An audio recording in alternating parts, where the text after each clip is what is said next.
My name is Melissa, and welcome to my blog. I am the middle aged beer lady. Why am I the middle aged beer lady? Because I want to learn about beer, and I'm middle aged. I have spent a lifetime drinking a lot of wine and trying to learn about wine and enjoying wine. But as I've gotten to this place in life, I realized I want to try something different. Wine is something that you buy and you drink. You can drink way too much of it. What I like about beer is it's contained in a little can. You can drink it and drink one of them and move on with your life. Wine, you got that whole bottle. Anyway, you end up drinking way more than you intend. And so I grew up in a family of beer drinkers, and I never really got into it myself. I didn't really like beer. I could drink beer, but I didn't really like it. And so my nephew Brian turned me on. I don't remember what the beer was, but it was delicious. And so I thought, hey, let me try something else. Let me really explore this. And so here I am. I decided to do a blog because I really want to have a way to track my progress. What is it that I like about beers? What don't I like about beers? So that I can create a list of beers that I like that I think will work well with different people and different occasions. So I kind of got a process in my mind, and I want to do the same thing with whiskey. I am learning about whiskey. It's crazy, I know, but I'm learning about whiskey too. Just something. I guess I just want to do something just totally outside of what I've done before.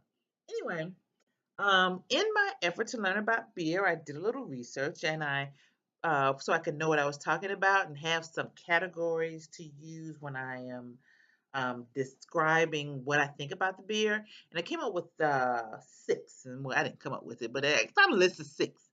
One was malt flavors, then another was hoppiness or hoppy, the hops, fermentation flavors, carbonation, mouthfeel, and alcohol flavor. So those are really interesting categories that I think I could work with. And so I am starting tonight with my first one, Starsky and Dutch. You see that? Starsky and Dutch. They have a really cool can. It's a craft beer or brewing company out of Washington, D.C. I live in Maryland. It's close by. Probably, excuse me, we'll try a number of beers from this part of the country. But it's a really good beer. It was surprisingly good. When my nephew Brian talked about it, he described it as chocolatey. And I couldn't understand, I didn't really understand what a chocolatey beer could possibly taste like until I tasted this Starsky and Dutch.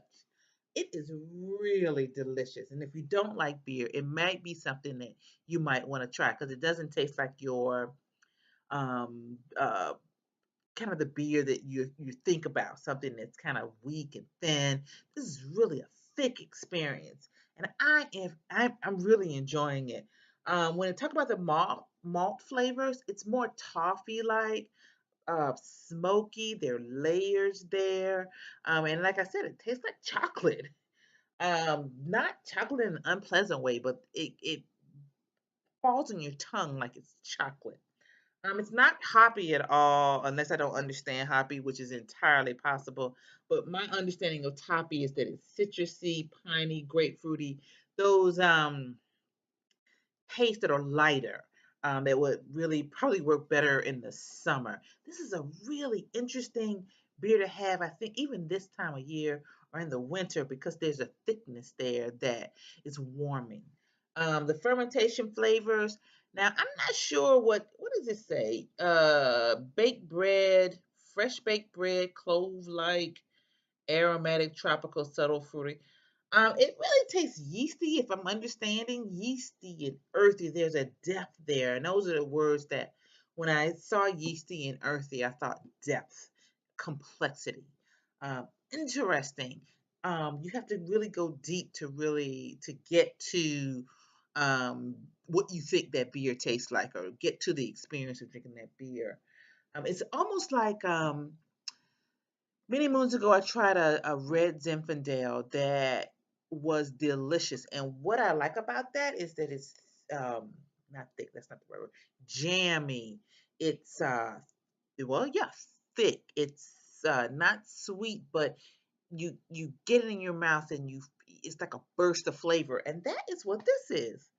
And I really like this beer. Anyway, I keep saying it over and over again. The carbonation is low carbonation. It doesn't, uh, I've had some of it already, and so I'm not feeling burpy. But it doesn't get in your mouth and bubble up like crazy either. The mouthfeel is velvety, sweet, thick, full. It's almost like when you think about a liquor, it's like hmm, a smooth Crown Royal. It's really just kind of, you can drink it in a glass with some ice, and it's a really nice experience. The alcohol flavor, 8.3%, so it's not extraordinarily strong. And again, I keep saying unless I don't understand, but I'm sitting here, I've had a can, and it's not really feeling that strong. Um, One of the questions that I want to be asking this week is drinking out of a can versus drinking it out of a glass. I want to know if there's something different. So anyway, this is going to be something I want to do every week or so, try a different beer and see what I think. And then at the end of it, I hope to come up with a constellation of beers that I can recommend to anyone. Anyway, I don't know how to put this on YouTube. I'm gonna try to see if I can figure it out, even if I need to put it on YouTube. And if I do, though, if I figure it out, I would love to get your insight and your recommendations for beers. All right. Well, thanks again. This is Melissa, the middle-aged beer lady. Look forward to seeing you next week.